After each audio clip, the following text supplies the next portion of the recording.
qasdu fi'li salah litamtazu an sa'ilil af'al. Yang kita angkat takbir ni apa benda? Nak semayang lah ni. Angkat takbir ni bukan angkat takbir nak angkat tangan surrender orang, tak. Atau angkat takbir bagi isyarat ke orang lain, tak. Angkat takbir ni nak semayang. Itu maknanya buat dengan niat, bukan buat tu dengan tanpa niat. Dan yang kedua, ta'yinus salah, semayang apa, zuhur ke, asar ke, Jumaat ke. Dan yang ketiga, fardu ke, sunat ke, atau apa saja. Itu yang wajib dan ada dalam niat. Okey, itu yang pertama. Yang kedua tuan-tuan, niat ni dia terdetik dalam hati, bukan susun ayat. Dia bukan susun ayat. Yang jadi panjang takbir itu sebab apa? Saya rasa dia susun ayat. Usalli fardal maghribi 3 raka'atin adaan ma'muman atau imaman lillahi ta'ala. Tu nak habis tu Allah, habis dapat Allah di atas satu. Itu bukan niat tu. Niat terdetik dalam hati. Buat tu secara sengaja ke tak sengaja, itu je niat ni. Simple saja niat. Tapi bila dia jadi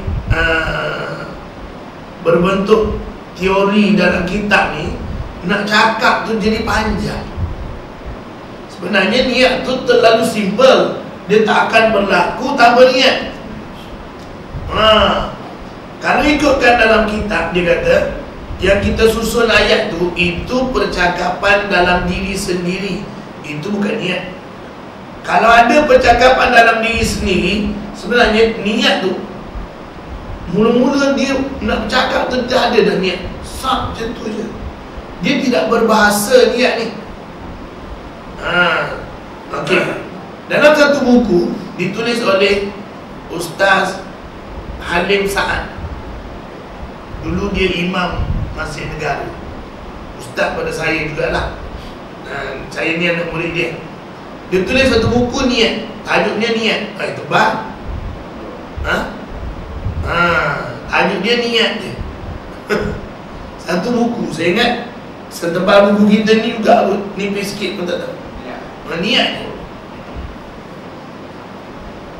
Sembahyang yang kita gambarkan dalam hati kita bila takbir tu, tuan-tuan gambarkan apa dalam hati? Meja gambarkan apa dalam hati? Bila nak sembahyang tu, apa benda yang terlintas dalam hati tu? Sembahyang ke? Sembahyang kan? Nak sembahyang. Nak sembahyang tu dia bukan perkataan yang tertulis tu. Usalli tu bukan. Bukan itu. Kaabah bukan sembahyang. Maknanya kita gambarkan yang kita nak sembahyang ni, perbuatan sembahyang tu. Yang terlintas dalam hati kita, perbuatan sembahyang tu yang kita nak buat. Jangan terlintas tulisannya. Kalau terlintas tulisannya, memang disusun ayat. Memang dia susun ayat ketika takbir. Tak nak susun ayat tu, tak payah susun. Allahu Akbar. Kita gambarkan kita sekarang ni nak sembahyang, nak buat perbuatan sembahyang tu. Begitu. Bukan gambaran dalam fikiran kita, tulisan usalli apa tak. Tak ada kena-mena. Itu sebab kalau ikut Imam An-Nawawi, takbiratul ihram ni elok cepat, jangan panjang. Allahu Akbar, macam tu je. Allah.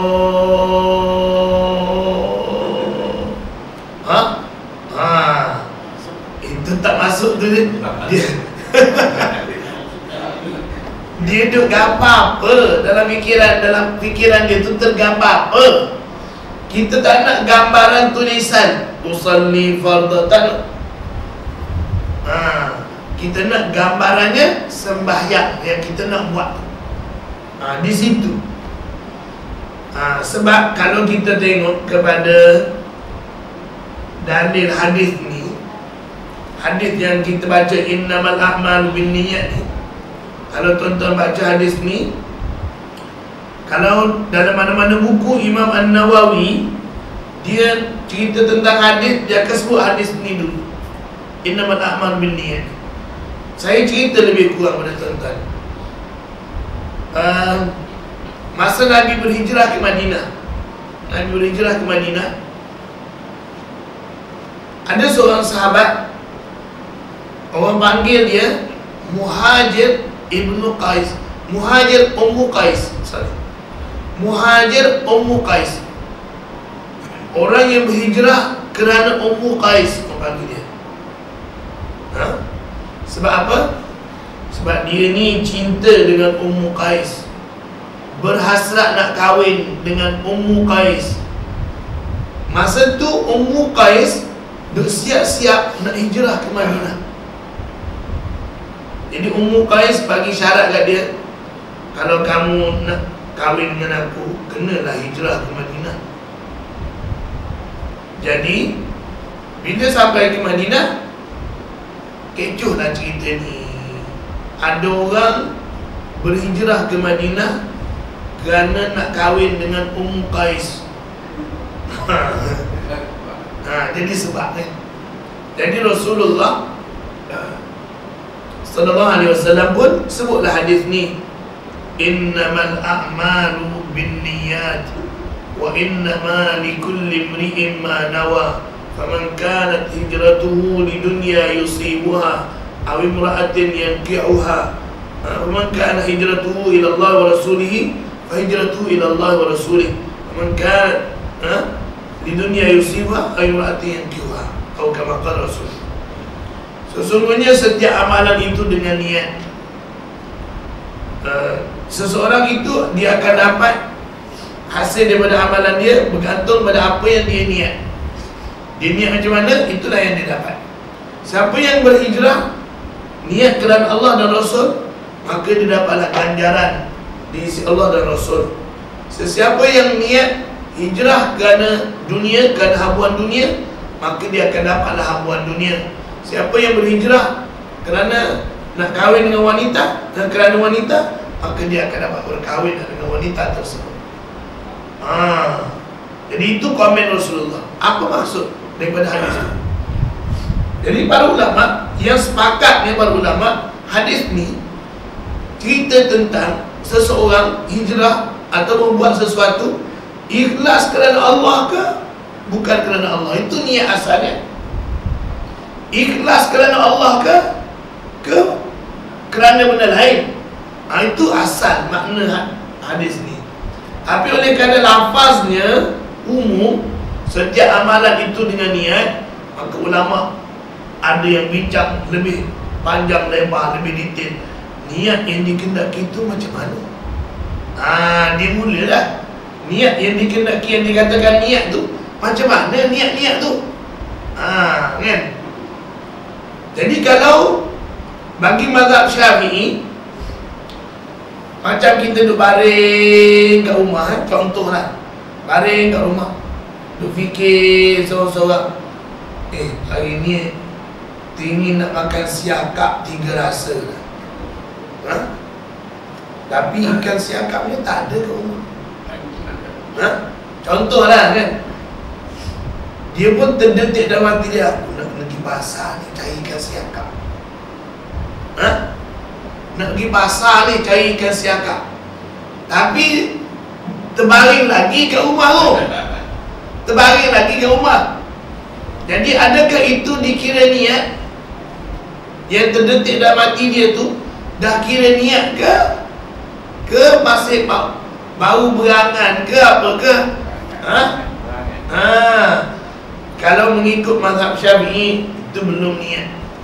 Sebab apa? Niat-niat ni dia kena ada action. Bangun pergi tukar baju, pergi pakai seluar, ambil duit, start kereta pergi. Itu apa ada niat? Nak pergi mana? Niatnya nak pergi pasar, nak beli ikan siakap. Kata lah kan. Itu niat. Kalau duduk baring, duduk fikir, kalau pergi beli kasiakan ni bagus juga ni. Tak bergerak apa pun. Orang seorang pun tak tahu dia dalam hati dia. Cakap pun tidak. Seorang-seorang berfikir, sedap. Lama tak rasa 3 rasa. Sup ke apa ke tak kisahlah kan. Jadi kalau tak bergerak, tak ada action, tak jadi. Berangan. Wallahu a'lam. Jadi itu di antara yang menjadi perbahasan para ulama. Ada setengah ulama dia kata berangan dengan niat ni lain. Kan? Berangan lain, niat lain. Kadang-kadang mungkin yang tu dah niat dah, cuma kadang-kadang dia boleh jadi mati tengah jalan niat. Ada benda lain yang mempengaruhi kuburnya tu je niat. Kan? Tapi kadang-kadang daripada niat tu, kalau tak ada halangan apa-apa, sampai jadi belikan, sampai boleh makan lah kan.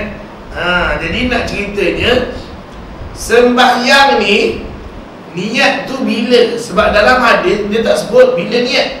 Macam orang nak pergi musafir tadi, masa bila dia niat nak berumrah tu?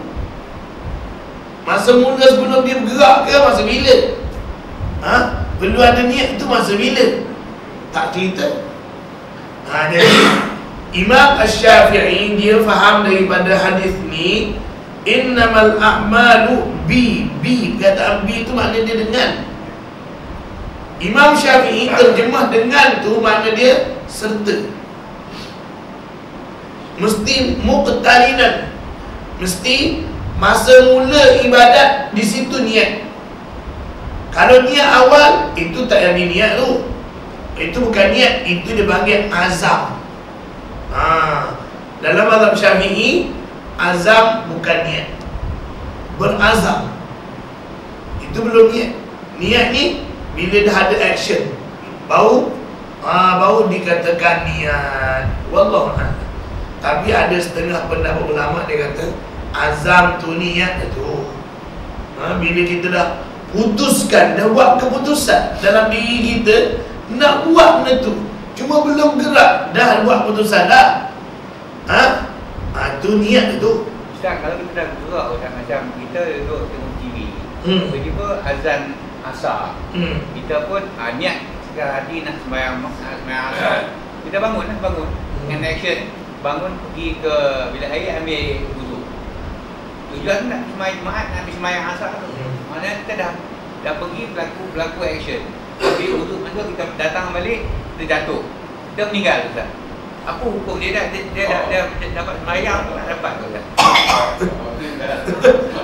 Jauh ni. Dia niat nak pergi buat sembahyang tu pun dah kira macam dia dapat pahala dah. Selamat tu. Tapi yang meja sebut tu belum action lagi tu. Belum action sembahyang lagi. Action nak pergi, belum sembahyang lagi. Jadi kalau ikut Imam Syafi'i yang maksud action tu, mula sembahyang tu actionnya. Pergi tu belum lagi. Jadi kalau niat kat rumah tak jadi, kena niat masa nak takbir tu. Ada pun macam setengah-setengah mazhab lain dia kata niat tu turun rumah tu kan niat nak pergi sembahyang, dah niat dah tu. Maksudnya niat tu nak menentukan ikhlas ke tak ikhlas, kerana Allah ke tak kerana Allah. Itu kalau mengikut mazhab lain lah. Tapi kalau mengikut mazhab Syafi'i ini tak, dia kena niat secara khusus nak mengerjakan salat. Yang tadi tu niat dah, tapi dia belum khusus lagi. Belum khusus. Jadi yang dimaksudkan di sini, jadi kalau mengikut mazhab Syafi'inya, kebanyakan ulama dalam mazhab Syafi'i dia kata niat tu mesti setelah kita sebut Allahu Akbar baru boleh niat. Selagi tak sebut Allah, tak boleh niat. Niat yang sebelum tu tidak dipakai. Itu kalau mengikut kebanyakan dalam mazhab Syafi'i. Tapi kalau kita pergi lebih jauh, tengok seorang-seorang ulama dalam mazhab Syafi'i, ada juga yang membenarkan kita niat sebelum takbir sikit. Maknanya kita dah berdiri nak semayang tu, sebelum kita lafaz Allah Akbar, kita niat dah siap-siap. Boleh mengikut setengah pendapat ulama dalam mazhab Syafi'i. Di antara yang berpendapat begitu ialah guru kepada Imam Al-Ghazali yang kita kenali dengan Imam Al-Juwaini, Imamul Haramain, Imam dua tanah haram. Masa dia hidup dulu dia ni hebat. Kalau dia pergi Madinah, orang tolak dia jadi imam. Kalau dia pergi ke Mekah pun dia ni di antara orang yang hormat dia. Di dua-dua tanah haram ni dia terkenal sebagai Imamul Haramain. Jadi dia punya pendapat boleh takbir, boleh niat qabla takbiratul ihram bi zamani yasir. Boleh takbir, boleh niat sebelum takbiratul ihram dengan tempoh masa yang sangat sikit. Maknanya dalam hati ni niat nak sembahyang Allahu Akbar, sah begini. Maknanya masa kita lafazkan Allahu Akbar tu apa ada dalam hati dia? Allah Maha Besar. Saya ingat Tuan Guru Arwah Ni Aziz pun macam tu juga. Bagi dia, semasa kita takbir melafazkan Allahu Akbar tu, dalam hati dia terdetik makna Allahu Akbar tu, Allah Maha Besar. Bukan niat. Bagi dia niat sebelum tu sikit. Masa kita berdiri nak menghadap tu, niat nak semayang Allahu Akbar. Jadi dia kata kalau masa tu nak niat, masa tu nak menghayati makna Allahu Akbar, dia jadi muka camuk dah tu. Itu dia punya pandangan lah. Jadi memang ada ulama-ulama terdahulu yang membenarkan juga kita niat waktu kita tengah berdiri dan sembahyang. Wallahu a'lam. Cuma kebanyakan ulama dalam mazhab Syafi'i, dia nak niat tu ketika melafazkan di antara Allah dan Akbar. Allah dan Akbar. Yang paling baik, ni yang paling baik. Tuan-tuan boleh buat ke tak, saya tak tahu. Saya tak boleh buat, saya tak mampu. Tuan-tuan boleh buat, alhamdulillah. Cubalah yang terbaik. Macam mana? Niat tu sepanjang kita lafaz Allahu Akbar, sepanjang-panjang tu ada terlintas kita, maknanya dalam hati kita aku nak sembahyang Allah Akbar. Niat tu penuh. Niatnya penuh. Itu paling baik. Tetapi kata para ulama, sebenarnya niat ni memadai mana-mana part daripada Allahu Akbar terdetik aku nak sembahyang fardu maghrib, terlintas dalam hati aku nak sembahyang fardu maghrib, cukup dah. Cukup dah. Masa Allah dah terdetik dah. Yang lain tu tak tahu pergi ke mana, pergi naik bukit, 7 bukit, tak apalah. Yang penting ada satu detik kita teringat. Cukup lah tu. Bagi orang awam, itulah niatnya. Kacau ni sebenarnya kan. Allah, fikiran tak tahu, tak tenang dia teringat Tom Yam ke, roti canai ke benda, capati ke benda, tak tahu lah kan. Dia teringat macam-macam ni. Yalah kadang-kadang semayang bau lepas marah.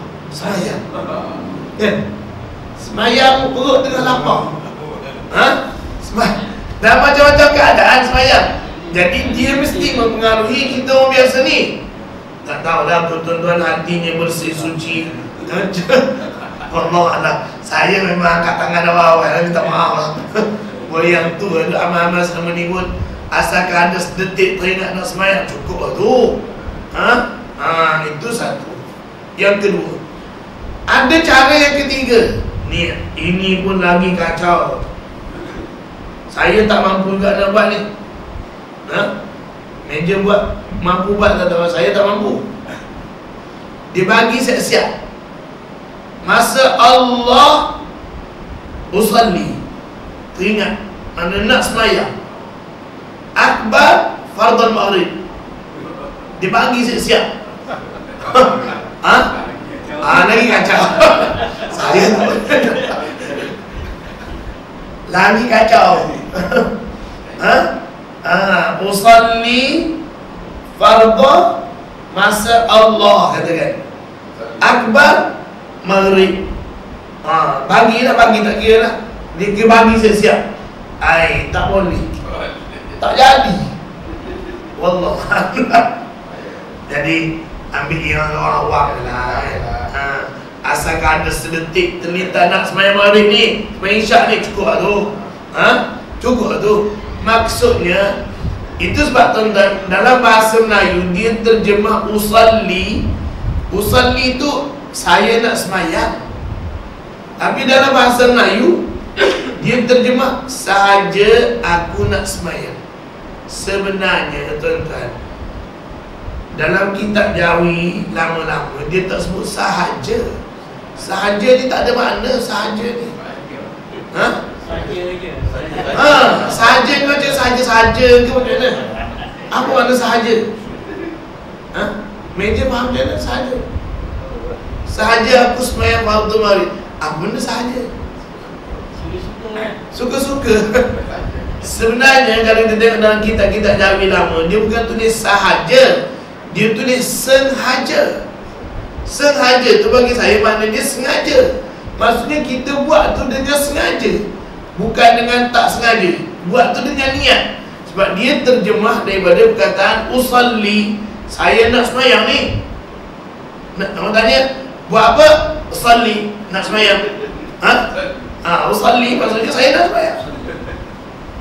Saya nak sembahyang ni. Jadi makna bukan sahaja, sengaja. Sengaja tu makna dia sembahyang ni dengan sengaja lah, bukannya saja-saja. Agaknya tu yang jenis saja-saja tu. Sengaja tu pun lagi senang. Lagi senang. Sengaja aku nak sembahyang ni. Sebab bahasa kita sekarang ni sengaja. Orang tak guna dah sengaja. Jadi Allah Akbar tu, yang kita pergi angkat takbir tu, Allah Akbar tu nak buat apa? Nak apa? Nak sembahyang kan? Tu niat tu. Dengan niat tu. Dengan niat. Maksudnya nak buat sesuatu itu dengan niat. Jangan buat dalam keadaan mamam ni gau ke apa. Itu sebab dalam kitab-kitab setengah kitab ibarat kitab dia kata apa? Niat itu untuk membezakan yang adat dengan ibadat. Adat dengan ibadat tu beza dia bila kita niat. Tuan-tuan makan nasi tak? Ibadat ke tak ibadat makan nasi? Ibadat ke adat makan nasi? Kalau bergantung pada niat lah. Bergantung pada niat. Lapar pun. Jom kita kenal sikit. Mamak ke nasi ganja ke apa ke kan? Dia kenal. Pergi dengan sengaja ke tak sengaja? Sengaja makan ke? Takkan makan tak sengaja pula. Tapi dia menjadi ibadat ke tak ibadat, bukan masalah sengaja tak sengaja. Macam mana dia tegak-tegak sengaja sampai jadi ibadat? Kalau tuan-tuan makan dengan niat makan ni supaya badan jadi sihat, bertenaga, sebab lepas ni nak buat ibadat, lepas ni nak pergi kerja, cari makan rezeki untuk anak-anak, nak cari rezeki yang halal, nak bagi ada tenaga, dapat pahala, dia jadi ibadat. Tapi kalau kita niat makan sekadar nak lepas kenyang je, itu adat. Jadi semayang tadi bergantung pada ibadat, niat semayang tadi bukan sekadar niat, bukan sekadar sengaja, tapi niat untuk mendekatkan diri kepada Allah, untuk dapat pahala, untuk nak mentaati perintah Allah, nak mengabdikan diri kepada Allah, maka tu ibadat. Tapi kalau yang kita buat tu kerana adat, orang lain semayang belakang, aku pun semayang.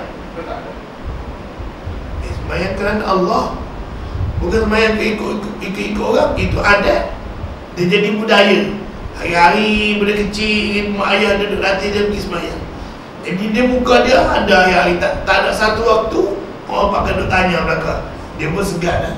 Pergi semayang macam mana? Macam biasa lah, macam biasa. Itu adat ke ibadat? Jadi niat tu kita nak bezakan yang kita buat dengan sengaja kerana Allah. Niat tu dengan sengaja buat kerana Allah. Tuan-tuan, kalau mengikut mazhab Syafi'i ni, yang dia suruh lafazkan niat, yang dia suruh kita lafazkan niat, sebab dia nak suruh kita bantu hati kita yang teramat kacau. Kalau kita tak sebut, dia kosong, sekosong-kosongnya, tak ada apa-apa dalam hati dia, kan? Macam tu dia kena sebut usalli fardadh dhuhri arba'ah. Jadi masa-masa sambil-sambil dia sebut tu, dalam hati dia pun terdetik lah. Takkan duk semut tak terdetik lagi. Jadi sebut tu sekadar untuk membantu hati yang kacau. Kalau tak sebut, tak datang, kosong. Maka dia sebut. Wallahu a'lam. Jadi itu niat. Jadi niat ni sebenarnya tak perlu nak bincang panjang lebar sebenarnya lah, kan? Sebab takkan buat tak niat. Macam sebut tadi, kan? Kalau tak ada niat, tak mungkin berlaku. Kena niat dulu baru dia berlaku. Cuma niat tu, tempoh niat dengan berlaku tu panjang ke lama ke, segera ke, itu bergantung pada keadaan. Mudah-mudah mungkin segera. Dah umur apa tak larat nak niat. Tak dah? Tua lagi cepat. Padah kau lain lagi dah.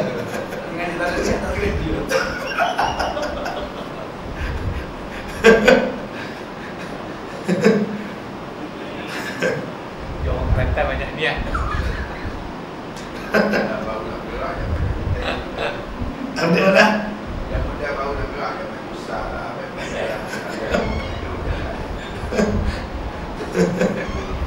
Tak apa, lepas ni dia kena pergi guru lepas meja ni.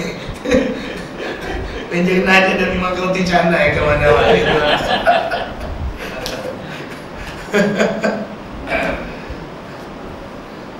Itu berkenaan dengan niat.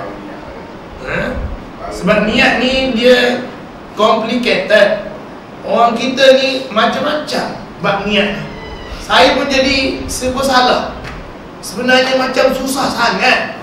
Nak niat tu susah sangat. Saya tak nak gambarkan yang niat tu susah. Niat tu mudah, sangat simple. Tak mungkin orang pergi semayang berlaku semayang tanpa niat. Tak mungkin sebenarnya. Cuma nak niat yang sempurna tu macam mana. Jadi kalau ikutkan dalam kitab-kitab, nak sempurna, kalau dah boleh detik dalam hati tu, detik semua yang panjang-panjang tu, lagi bagus. Usalli fardal isya'i arba'a raka'atin adaan ma'muman lillahi ta'ala. Setengah tu dia tambah lagi, mustaqbilal qiblah, menghadap kiblat dah. Panjang. Tapi jangan, sebenarnya dia bila tidak berbahasa, dia sikit ayat. Yang jadi panjang tu sebab kita nak susun ayat. Itu tak betul. Itu bukan niat. Susun ayat dipanggil dalam bahasa Arab hadithun nafsi, percakapan dalam diri. Itu bukan niat. Niat tu ialah yang terdetik, kita tergambar nak buat apa, nak semayang, itulah itu niat dengan sengaja. Jadi niat tu sebenarnya sangat mudah, sangat simple. Tak perlu kita nak susahkan diri kita sampai timbul was-was pula, jadi ke tak jadi niat aku ni sudah. Sampai orang dah nak rukuk, dia takbir tak masuk lagi. Doa Allah, jangan tuan-tuan. Pernah terjadi.